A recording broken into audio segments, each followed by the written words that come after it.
Olá, pessoal do nono ano, tudo bem? Vamos então para a nossa segunda parte, né, deste módulo aí, ó, o caso dos lebistes e a seleção natural. Nós já falamos de um dos mecanismos, agora a gente vai falar dos outros dois, certo? E aí então a gente entra com outros exemplos de seleção, certo? E olha lá, um exemplo de seleção é a seleção, então, que está aqui, ó, a sexual, né? E aí, como exemplo, ele traz aí, ó, o pavão, que é uma ave. Então, olha lá, ó, seleção sexual ocorre em geral em paralelo à seleção natural, que é aquela que a gente viu agora há pouco. Praticamente todas as espécies animais têm estratégias reprodutivas usada na competição aí por parceiros sexuais, que não diferem muito das estratégias de sobrevivência e luta por recursos naturais. Então, do mesmo jeito que as espécies buscam sobreviver, né, e buscar recursos naturais para sobreviver, eles também vão buscar, então, condições de se reproduzir e deixar descendentes. Então, agem de forma similar, garantindo ao indivíduo maior ou menor o que? Sucesso competitivo na dinâmica de sua população. Então, em alguns casos no reino animal, um tipo especial de seleção natural é responsável aí por determinar as características que serão mantidas ou que serão eliminadas, né? Então, trata-se da seleção sexual, processo em que um animal seleciona o seu parceiro sexual de acordo com a presença de uma ou algumas características. Então, o parceiro é que vai definir, né, se vai ou não vai se juntar aquele outro parceiro para se reproduzir, parceiro para se reproduzir. Então, um exemplo é o pavão que aparece na imagem para vocês. Essa espécie apresenta o que a gente chama de dimorfismo sexual, né? Assim como os lebistes, ou seja, o macho é diferente da fêmea, né? Aqui nós temos um macho se exibindo para uma fêmea, certo? Então, no caso dos pavões, né, os machos são mais coloridos e as penas de sua cauda são exuberantes, né? Enquanto que as fêmeas têm uma coloração um pouquinho mais discreta e as penas da cauda são como as das demais penas do seu corpo. Então é o macho que é o extravagante, né? Em geral, após então um ritual de acasalamento no qual os machos apresentam suas caudas, né? As fêmeas dão preferência àqueles que têm o quê? A maior cauda. Então o macho fica se exibindo para a fêmea, né? E aí espera-se que ela goste, né, desta exibição. Um outro mecanismo é a seleção artificial. E aí nós vamos falar das raças dos cães domésticos, tá? A gente sabe que por milhares de anos os seres humanos têm influenciado a evolução, isso é fato. Tanto por meio, né, de mudanças que causam no meio ambiente, tá? Ou seja, eu vou lá e altero a natureza, né? Aí eu mudo a pressão ambiental naqueles indivíduos que ficaram, como por meio da seleção artificial, que é o que a gente chama de domesticação. E a gente consegue fazer a domesticação de plantas e animais. Sim, plantas. A domesticação da planta nada mais é buscar na agricultura aquele melhor, desculpa, aquele melhor representante, né, que vai ser mais produtivo, que vai ser mais atrativo, tá? Então, determinadas características podem ser perpetuadas ou eliminadas aí por essa seleção artificial. Então, mecanismo este que não depende da ação agora da natureza, porque quem está influenciando é o homem, né? Então, essas modificações ocorrem por meio da seleção, né, daquelas características que a gente deseja, tá? Em organismos de acordo com o interesse nosso, tá? Então, a seleção artificial, ela vem sendo empregada há muitos, mas muitos anos, tá? Dentro da história da humanidade, para vocês terem uma ideia. Por exemplo, a gente já faz isso há muito, muito, muito tempo com plantas como trigo, o milho, a cana-de-açúcar, com animais como gatos, cavalos e bois. No caso da domesticação dos cães, né, que gerou aí, ó, esta variedade de raças, né, a gente não existe uma certeza, mas mais ou menos o que aconteceu foi isso, né?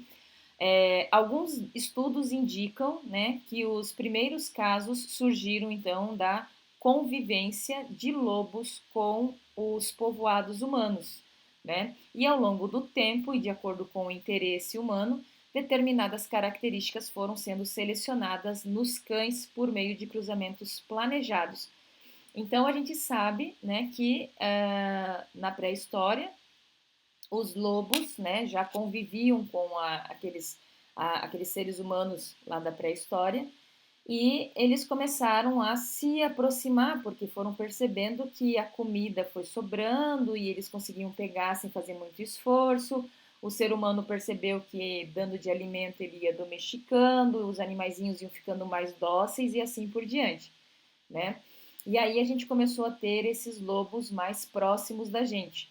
E aí a gente percebeu características que nos interessavam. Então, por exemplo, para gerar bons cães de caça, era preciso selecionar então indivíduos com bom faro, que fossem ágeis e de boa estrutura corpórea. Agora, se eu quero ter uma boa companhia canina, né? Aí era necessário gerar indivíduos o quê? Dóceis, né? E que se seguissem diferentes padrões de beleza. Então, primeiro tinha que ter assim, ficar próximo da gente, não ser um cão agressivo, né? E aí a gente começa a criar essas diferenças aqui, ó, questões do quê? Questões, padrões de beleza mesmo. E aí por quê? Tem gente que gosta desse aqui, tem gente que gosta desse aqui, tem gente que já vai para esse aqui. Então cada um vai tendo um gosto, né? Já, então assim, e com isso foram surgindo as diferentes raças que a gente tem hoje. Então, a partir do que? De cruzamentos planejados, né, de gerações de descendentes, as características desejadas são fixadas até que se possa então definir uma nova raça, ou seja, uma nova variedade, né? E aí a gente tem um outro exemplo, porque eu vou abrir um parêntese aqui, ó, né, no caso desse exercício que a gente fez em sala de aula. As espigas de milho que conhecemos hoje não se parecem muito com aquelas que foram produzidas pelas espécies que lhe deu origem, aquelas lá do passado, né? A do passado é essa aqui, ó, a espiga de teocinto, tá? Uma gramínea que se parece com o capim e que produzia uma espiga, então era muito parecida com o capim, que produzia uma espiga pequena com poucas sementes. E aí foram lá na região do México, lá da América Central, um povo conhecido como pré-colombiano, os Olmecas, né? Que começaram então a selecionar para obter espigas maiores e com sementes mais suculentas. Então começaram a selecionar aquelas sementes maiores e só começavam a plantar as sementes maiores. E aí a gente vai chegando na nossa espiga de milho que a gente conhece hoje, né? E para encerrar, a gente tem esse texto: bactérias resistentes a antibióticos. Então, olha lá. A lavagem, né, correta das mãos e dos alimentos, por exemplo, são práticas eficazes que devem ser estimuladas para a prevenção da transmissão de bactérias. Então, enfatiza aí, né, Ana Paula Assef, né, do Laboratório de Pesquisa do Instituto Oswaldo Cruz. A cada ano morrem cerca aí de 700 mil pessoas em todo o mundo por infecções causadas por bactérias resistentes.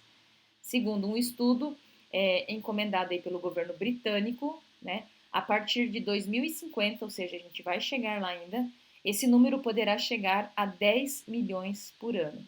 Então, a tendência é que se a gente não tomar, né, cuidado agora, vai morrer muita gente. Os trechos do texto acima abordam uma questão cada vez mais importante para a humanidade: a resistência de bactérias a antibióticos.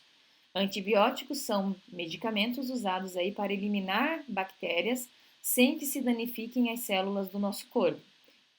Porém, algumas espécies desses micro-organismos podem manifestar resistência a antibióticos. Essa resistência pode ocorrer quando no uso do medicamento não são consideradas a dose e a frequência ideal. Assim, pode-se provocar a seleção artificial das bactérias, eliminando-se os indivíduos mais sensíveis ou sem resistência natural ao antibiótico e abrindo-se espaço na competição por recursos para a proliferação daqueles naturalmente mais resistentes aos componentes do medicamento. Então, tomar antibiótico errado pode provocar isso.